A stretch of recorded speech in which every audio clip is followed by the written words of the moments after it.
What if I told you that every time someone lies to you, your body knows it before your mind does? Your stomach tightens, your shoulders tense, and some part of you has already filed the report, while you're still smiling and saying, I believe you.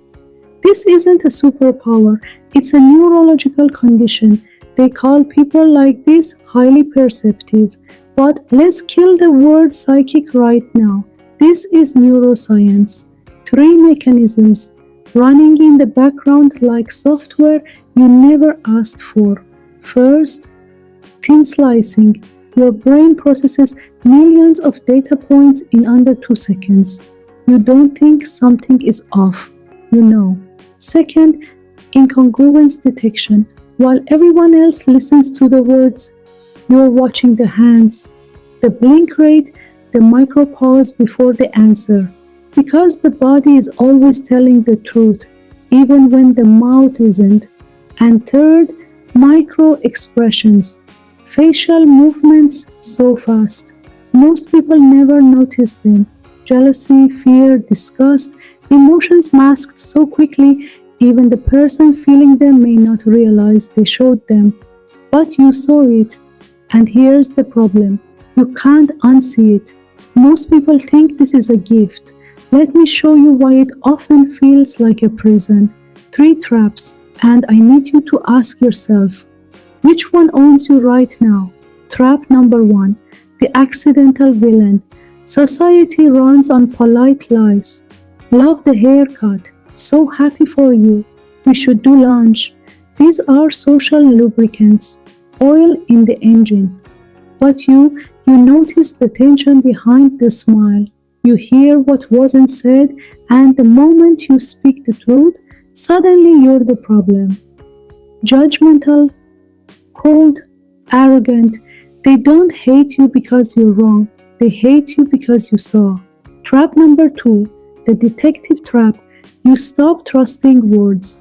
You only trust your analysis. A compliment becomes a setup, a gift becomes guilt, a late night text becomes a strategy, and slowly you lose your innocence. Not because the world stole it, but because your brain won't give it back. You're on high alert 24/7, and high alert is exhausting. Trap number 3, the emotional dumping ground. You see relationships collapsing before they do. You see manipulation before anyone else notices. You see the cracks long before the collapse.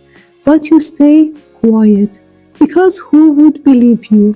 And here's the coolest part. Everyone comes to you with their pain because you get it, but because you're so good at holding it together. No one ever asks if you're falling apart. But what if I told you you could keep the sight and lose the suffering? 3 survival principles. Write this down. Principle 1, strategic ignorance. Just because you see the truth doesn't mean you owe a reaction. Information is a tool for your safety, not a weapon to fix the world. You are not the truth police. Principle 2, accept the masks. That mask they're wearing isn't always deception. Sometimes it's protection, insecurity. Old wounds, don't rip it off. Let people feel safe enough to remove it themselves. Empathy beats exposure every time. Principle 3, forgive blind spots. Yes, your brain sees risks, patterns, probabilities, possible betrayals, but not every story ends in pain. Sometimes the bravest thing you can do is stop analyzing and let your heart rest. You don't need to predict every betrayal to protect yourself. You just need to know you can survive it. So stop trying to be an X-ray machine, exposing everyone's flaws. Become a lighthouse. You see the hidden rocks, you see the dangerous currents, but you stay calm. You don't panic, you don't expose, you simply shine. And in that light, others find their way home. See everything, react to less, shine anyway.